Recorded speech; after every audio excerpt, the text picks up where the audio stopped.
Okay students, तो फिर हम एक बार डिस्कस कर लेते हैं कि अब तक जो हमने कंक्लूजन निकाला मॉलिक्यूलर ऑर्बिटल थ्योरी के बारे में, जो जो पॉइंट्स हमने पढ़े वो सारे कलेक्टिवली क्या क्या पढ़े।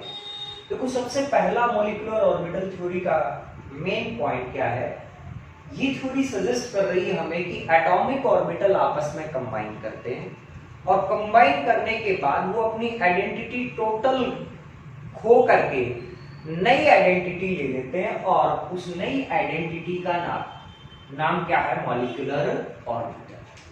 ध्यान से पढ़िएगा। This theory suggest that when two atomic orbital come close then they overlap each other to form molecular orbital. दो एटॉमिक ऑर्बिटल एक दूसरे के क्लोज में आते हैं। ये वाला एक एटॉमिक ऑर्बिटल है, सपोज ये सेकंड एटॉमिक ऑर्बिटल, तो दोनों एक दूसरे के साथ क्या करते हैं? ओवरलैप करते हैं। और ओवरलैप करने के बाद टोटल दोनों एक दूसरे में क्या हो जाते हैं? मिक्सअप होकर के एक नया सेट तैयार कर लेते हैं, मतलब मॉलिक्यूलर ऑर्बिटल बना लेते हैं। और electron density between the nucleus क्या होगी? इंक्रीज। अगर बॉन्डिंग मॉलिक्यूलर ऑर्बिटल है तो वो बात अलग है। नेक्स्ट पॉइंट हम डिस्कस कर रहे हैं। When two atomic orbital overlap, then amorphous forms are two type, bonding and anti-bonding. Bonding molecular orbital कैसे बनता है? By addition effect of atomic orbitals.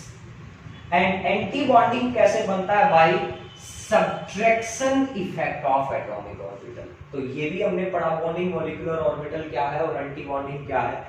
Bonding को किससे रिप्रेजेंट करते हैं? सिग्मा से, पाई से।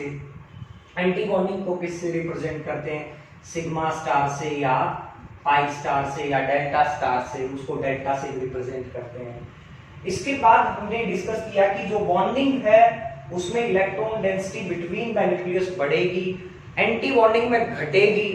बॉन्डिंग इलेक्ट्रॉन स्टेबल करेंगे किसको? बॉन्ड फॉर्मेशंस को। एंटी बॉन्डिंग में अगर इलेक्ट्रॉन जाते हैं तो अनस्टेबल करेंगे।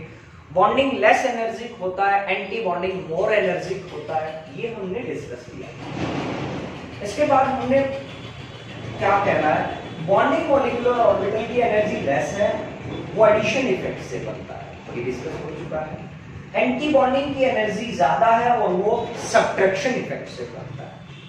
इसके बाद चाहे बॉन्डिंग मॉलिक्यूलर है या एंटी बॉन्डिंग मॉलिक्यूलर ऑर्बिटल है, वो वैसे ही प्रिंसिपल्स अप्लाई होते हैं जैसे फिलिंग करने के लिए आप एटॉमिक ऑर्बिटल पे लगाते थे। Above principle, Hund's rule and Pauli exclusive principle, इनके अकॉर्डिंग ये क्या किए जाएंगे? फिल किए जाएंगे। अब कुछ एग्जांपल ऐसे लेने पड़ेंगे जिनमें anti bonding bonding molecular orbitals का हम क्या बनाएंगे? मॉलिक्यूलर ऑर्बिटल डायग्राम्स बनाएंगे और उनको फिल करके देखेंगे। पहले हम ये सीखेंगे कि किससे बॉन्डिंग बनेगा, किससे एंटी बॉन्डिंग बनेगा और उसकी फिलिंग सीखेंगे। उसके बाद हमें क्लियर हो पाएगी मॉलिक्यूलर ऑर्बिटल थ्योरी का एप्लीकेटिव पार्ट्स। ये तो थ्योरेटिकल पार्ट था, इसका बहुत आसान था। क्या कह रही थी मॉलिक्यूलर ऑर्बिटल थ्योरी की? एटॉमिक ऑर्बिटल कंबाइन करके अपनी आइडेंटिटी बिल्कुल खो देंगे, नई आइडेंटिटी ले लेंगे और वो कौन है? Molecular orbitals. Molecular orbital two types के हैं, bonding and anti bonding. Bonding और एंटी बॉन्डिंग के बारे में भी बताया कि उसमें भी दो टाइप हैं, सिग्मा और पाई। वो ओवरलैपिंग के हिसाब से है कि sigma end to end overlapping से बनेगा, पाई साइड वाइज ओवरलैपिंग से बनेगा। इसके बाद उनकी भी फिलिंग वैसे ही होती है जैसे एटॉमिक ऑर्बिटल्स की होती थी। ये है इसके मेन पॉइंट। अब इनकी फिलिंग करके देखते हैं एग्जांपल्स के साथ। Thank you.